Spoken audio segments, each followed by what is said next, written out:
Hello everyone, I hope you're having a good day today. We are doing this video in order to present our report, even though virtually, because unfortunately we do not have enough time to present our report face to face. So we are having this video. So I hope that even though we are together virtually, I hope that everybody will still get our lesson and will still understand the essence of our topic. So let me introduce myself first. I am Novi Lucia Danza, and together with my partner, Miss Sandra Taruyan, we are going to continue discussing the lessons. So in our topic, we are in lesson 2, formulating my philosophy of education. Since we are already done with knowing the different philosophies of education, which include seven, according to our recent reporters. So we have seven philosophies of education. We have constructivism, essentialism, progressivism, perennialism, essentialism, behaviorism, and linguistic philosophy. But all of these seven philosophies are just few philosophies of educations that we have. If you look furthermore on the internet or on the book, there are lots of philosophies of education that we can see. But in our book, it only focuses on the seven philosophies of education, which is the most common used philosophies of education for teachers. But before we formally continue to our discussion, let me first present to you the learning objectives of our topic. So first, at the end of this session, we are expected to learn to articulate your own thoughts. And then second, know your philosophy of education. And then third, able to formulate our own philosophy of education. Okay, so now we have here a quote coming from a famous philosopher, Socrates. At sinabi niya dito na, the unexamined life is not worth living. So ano kaya ang ibig sabihin nito? So, ibig sabihin nito, our life is being examined. Our life is being evaluated. Our life is being assessed.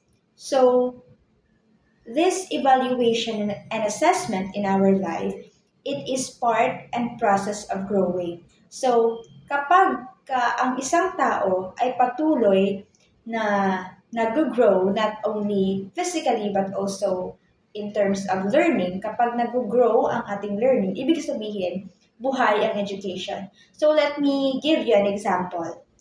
For example, a person stops learning, she or he stops improving himself. Kumbaga, hindi siya tumatanggap ng any critic, hindi siya tumatanggap ng mga negative comment about his or her actions. Parang in-expect niya yung sarili niya is perfecto, parang ganon. So, kapag ka ganon ang isang tao, hindi natin siya mafe-feel na worthy of living. Kasi, how can you grow if you are not accepting failure, if you are not improving yourself? So, yun yung point ni Socrates dito. Our life must be assessed. Our life must be evaluated para maging worthy tayo na mabuhay sa mundo. Para malaman natin kung ano man yung purpose natin sa mundo. So how can we inculcate this one into philosophy of education? So, halimbawa, we have another example. Sa education, halimbawa, kapag ang student, or halimbawa, may isang school na doesn't imply giving their student um, projects, assignments, and reportings, and doesn't give them examination or quizzes. So, ibig sabihin hindi nila na-assess yung mga estudyante. So, kapag ka ganun, namamatay yung education. So, paano mo malalaman na nagle-learn yung o natututo yung mga estudyante mo kung hindi mo sila i-assess sa kung ano man yung mga nalalaman na nila. So, how can you assess a student's learning abilities or learning competencies kapag hindi mo siya binibigyan ng mga activities or ng mga quizzes? So, ganun yun. So, ang education must be a continuous learning. Hindi porket, kagaya ng sabi ni Ma'am Susaya, from the previous reporting sa mga previous reporters, na kahit na teacher ka na, kailangan mo pa rin mag-aral. Kailangan mo pa rin na i-improve yung sarili mo. Kasi nga, wala namang taong perfecto. So, as we are growing, as we are living in this earth, kailangan i-improve pa natin yung sarili natin. Kailangan yung learning must be continuous. Learning must not stop. So, balik tayo ngayon sa formulating our philosophy of education. Kung naaalala niyo yung mga childhood days pa natin, so I don't know if you experienced the same, but on my experience, kahit na hindi man ako, since nung bata pa ako, hindi man talaga pagiging teacher ang aking dream course or dream job in the future. Siyempre kasi kapag bata, marami pang pumapasok sa isip natin, magagandang ganito, gusto ko maging doktor, maging nurse, or anything ba dyan. So, hindi pa talaga fixed yung decisions natin. So, but in my case, kahit na hindi ko naman pinangarap na maging teacher talaga, but I remember when I was in grade 1, naglalaro kami ng teacher-teacheran. So, kumbaga, I play the role as a teacher, and then yung mga kaklase ko, they are considered as my students. So, in the blackboard, pinapasagutan ko sila ng mga questions, like yung mga basics questions about our topic din na naturo ng teacher namin on the class. So, kasali na doon yung mga spelling. So, hindi natin namamalayan na through that, nagkaka-formulate na tayo ng ating sariling philosophy of education. Kahit pa nung bata pa tayo na, kahit na akala natin na laro-laro lang siya, pero na-apply na pala natin yung philosophy of education. Kasi nandoon na yung philosophy of education. Hindi lang natin alam na nag-e-exist siya doon. So, kasi maituturing natin na ang philosophy of education is a strategy, is a plan or way para makapagturo tayo sa ating mga estudyante or makagawa tayo ng learning way para matuto sila. So, through that, nakakabuo tayo ng philosophy of education. So, hindi natin na-expect na kahit bata pa tayo dati na naglalaro-laro tayo ng teacher-teacheran or ng nag-tutor-tutor, nakakapag-isip na pala tayo ng philosophy of education. Pero hindi na natin alam yung term na philosophy. Kasi nga, mga bata pa naman tayo ng time. So, kaya nga sabi ko kanina, you have been acquainted with various philosophies with which do you identify yourself. So, yung philosophy of education mo, yun na rin yung bumubuo sa pagkatao mo. What is your personal philosophy of education? You're expected, and in these lessons, you're expected to formulate your own. So, now, let's continue. Your philosophy of education is your window to the world and compass in life. So, paano ba natin to siya mabibigyan ng emphasis? So, with the philosophy of education, kumbaga, magbibigay sa atin ng glimpse of reality sa mundo. Kumbaga, ipaparealize sa atin kung ano man yung mga challenges, mga obstacles, and mga problems na nangyayari sa mundo in terms of education. So, through creating philosophy of education, nakakabuo tayo ng paraan, nakakabuo tayo ng way para ma-lessen or parang harapin kung ano man yung mga challenges and obstacles in terms of education na ating kakaharapin in the future as a future educator. And then, a compass in life. Kasi nga, ang philosophy of education ay magiging gabay natin because it will not only improve our competence in teaching and competence in social interaction with our students, but also, it can also improve our attitude. Kasi, if you are formulating your own philosophy of education, hindi lang kayo nakafocus sa kung paano magturo sa mga estudyante ninyo. Kailangan maituro nyo rin or magkaroon kayo ng self-reflection sa sarili nyo kung in terms of sa attitude, and then also how to properly communicate to your student, properly socialize with their parents, with your colleague teachers, with syempre your higher administrators. So marami, hindi lamang siya sa student. Marami siyang sakop yung pagkakaroon, yung pag-formulate ng philosophy of education. Hindi tayo pwedeng mag-focus lamang sa iisang bagay o iisang aspeto. Kasi kapag doon lang natin i-focus lahat, maaaring maapektuhan din yung ibang aspect, lalo na sa mga colleagues and parents kasi connected naman talaga yan sa mga students natin. So, hence, it may be good to put that philosophy of education in writing.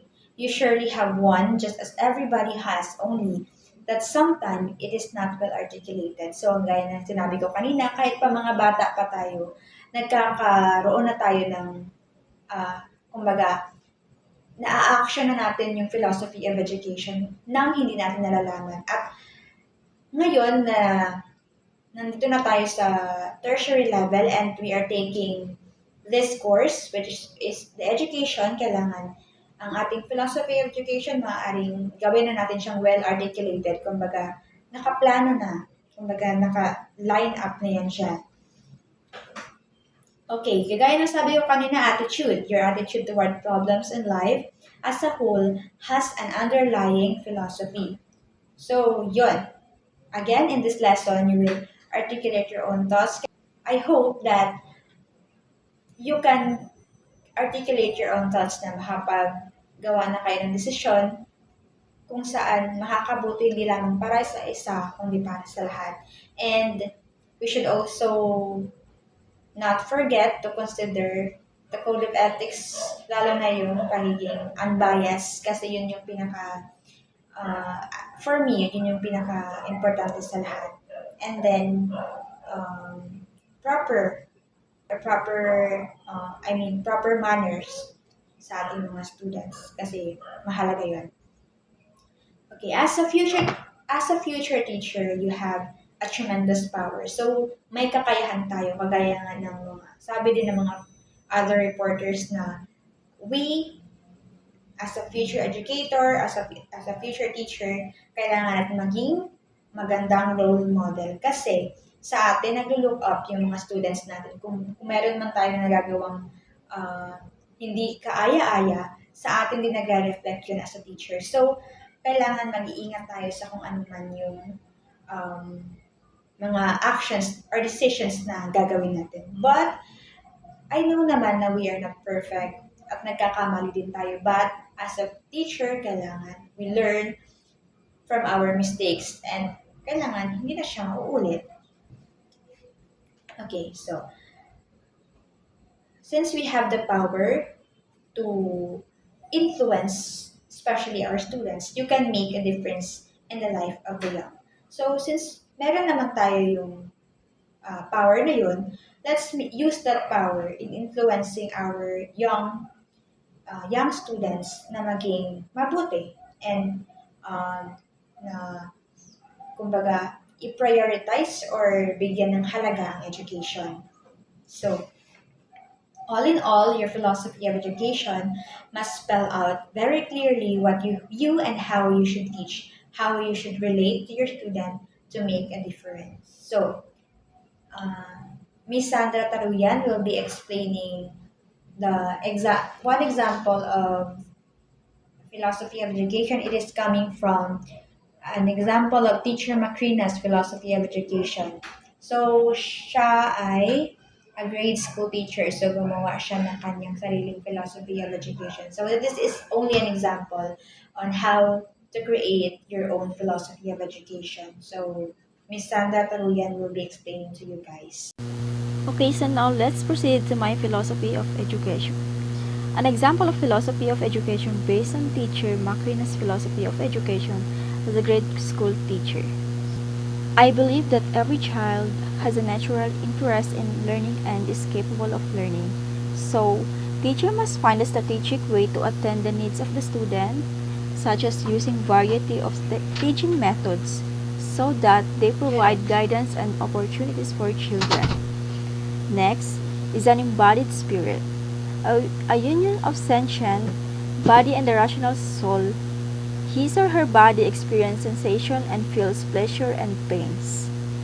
Next, can be influenced but not totally by his or her environment.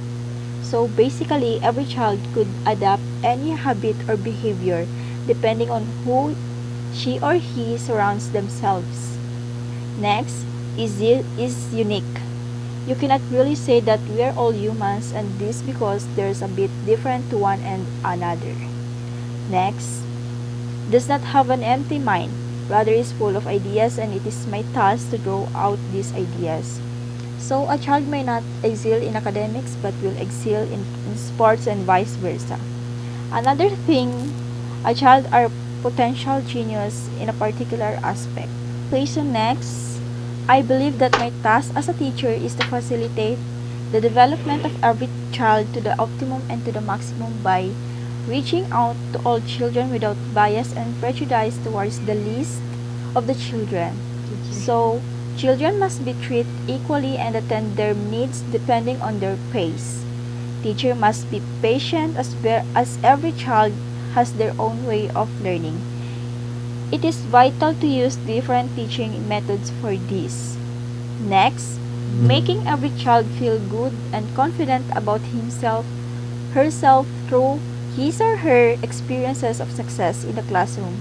So, if there's something wrong with the performance of the child in classroom, it must be discussed privately and provide encouragement and be patient on them. Always acknowledge them when they did good, as this will help them boost their confidence. That's all. Okay, thank you so much, Miss Sandra Taruyan. So now let us dig in on example that is given from Teacher Macrina's philosophy of education as a grade school teacher. So we have on page 194, your philosophy of education is your concept of the learner, concept of what must be taught and how this must be taught. These thoughts are the basis of your actions and decisions when you prepare to teach and when you teach. So dito si Teacher Macrina subscribes to the Christian philosophy because she believes that the learner is an embodied spirit and she wants to provide every child with activities that are meant to develop the learner's mind, body, and spirit. The fact that she is mindful of the development of the mind makes her a rationalist because she is after the holistic development of the learner, body, mind, and spirit.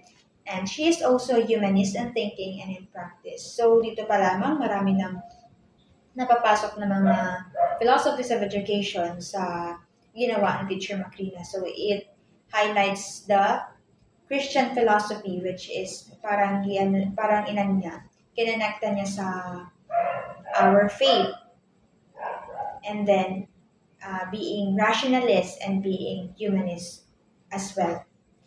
She also believes in the behaviorist philosophy because she accepts that the learner can be influenced by the environment. So, yun, nagiging behaviorist daw siya kasi kung ano man yung nakikita or na-experience ng bata, ng learner sa sa kanyang paligid, so maaaring maka-affect yun or ah, makadagdag sa kung ano man yung learning or yung ano man yung knowledge na na meron siya. So, malaking factor ang environment sa learning ng bata.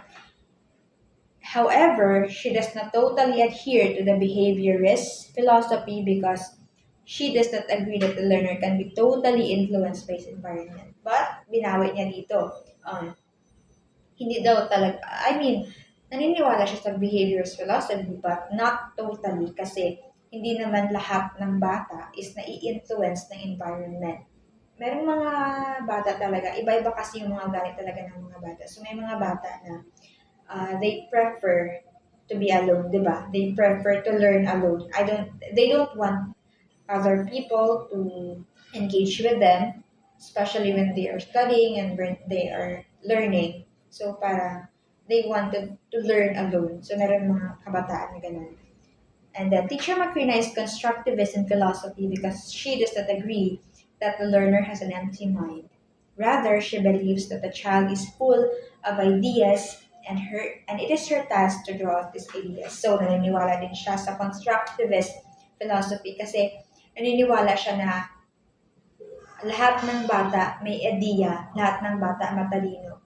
Kumbaga, tayo na mga teacher, tayo na as future educator, as future teacher, kumbaga tayo ang magiging way, tayo ang magiging tool para maipalabas kung ano man yung mga hidden talent na hindi nila maipalabas on their own. So, we have the strength, we have the privilege para tulungan yung bata na ma-showcase kung ano man yung mga hindi niya pa kayang ilantad ng mga talent, especially in academic and many more. So, Teacher Macrina is also essentialist in orientation. She is convinced that her primary task is the child's mastery of the basic skills of reading, communicating in oral and written form, arithmetic, and computer skills. And she believes that mastery of these basic skills prepares the child to go beyond the basics. Her behaviorist philosophy makes her work hard for every child to experience success, which surely contributes to a favorable learning environment. So, Teacher Macrina is also essentialist and perennialist in thinking. She believes in unchanging values of respect, honesty, love, and care for others regarding of gender, race, ethnicity, nationality, appearance, and economic status, and therefore inculcates them in her lessons. So the main point of this is being unbiased and being fair to all your students. She is also cognitivist in thinking and practice because, like Brunner, she believes that modeling these values is the most effective way to teach these values. So she wants to make use of hands-on, minds-on, and hearts-on experiences inside and outside the classroom. This makes her a progressivist. So, dito nga, hinighlight niya yung hands-on. Kailangan maging hands-on yung estudyante in learning. Minds-on, of course, kailangan nakafocus or kung ano man yung natutunan niya, kailangan sa isip niya, mailagay niya sa kanyang utak. And then hearts-on, kung ano man yung nararamdaman niya, kung ano man yung feel niya na gusto niyang gawin, the learner must be free to do that.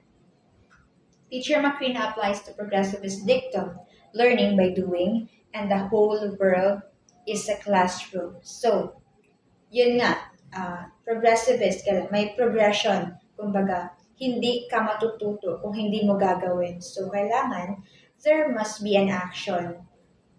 Hindi lamang sa salita, kailangan there must be an action towards that. So, she is also progressivist in the sense that she teaches learners not only subject matter but also how to learn. So, hindi ka lamang magtuturo ng lessons mo.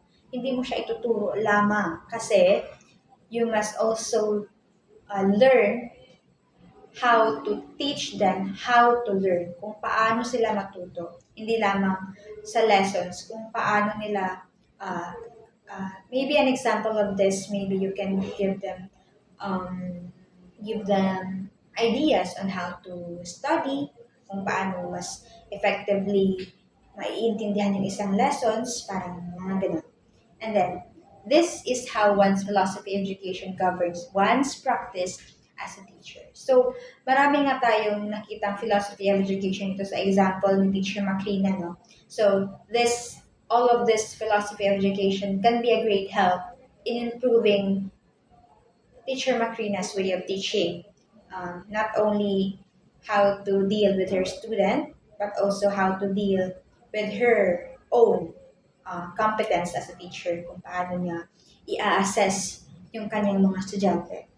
So, I hope you all get our simple explanation and an example of this. I hope that you can now formulate your own philosophy of education. So, ano nga ba yung mga gusto mong mangyari as a future educator? Ano nga yung gusto mong i-imply sa mga students mo? Paano ka ba makikipag-interact or or paano ka ba kukonekta sa iyong mga student through your lessons. So, paano ka ba magtuturo? Paano mo ba i-apply sa students mo kung ano man yung mga lessons na meron ka. So, that is how you formulate your philosophy of education. So, I hope na at this point, you have now the idea kung ano man yung, ano ba yung gusto ko, ano ba yung gusto kong mangyari, ano ba yung strategy ko para matuto yung mga students ko, what philosophy of education ba ang i-apply ko, pwede ko bang i-apply lahat? Of course, pwede mong i-apply lahat. Yung behaviorist, perennialist, constructivist, lahat na yun, pwede mo yung i-apply sa philosophy of education mo. As long as your learner is capable of learning what you are trying to discuss to them. So now, let's wrap up. Let's wrap up our discussion for our summary. It is important that you make explicit your philosophy of education. Your philosophy of education, and sabi ko kanina, is your window to the world and compass in life. Your philosophy is your own thought and formulation, never formulated for you by another. That is why you were advised to begin starting with the phrase, I believe. So, hindi siya ginagawa para sa iyo. Hindi siya ginagawa ng iba para sa iyo. Hindi siya ginagawa mo para sa iba. Ginagawa mo para sa sarili mo. Kaya nga ang philosophy of education must starts with the phrase, I believe. I believe. It is best to state it in the concrete, not in abstract like a theory, because this is your blueprint to daily life. So, as an ending, your philosophy of education makes you as a person, makes you as a future educator. So, I hope everybody gets kahit na konti lang, and that will be the end of our discussion. Thank you for listening, and God bless everyone.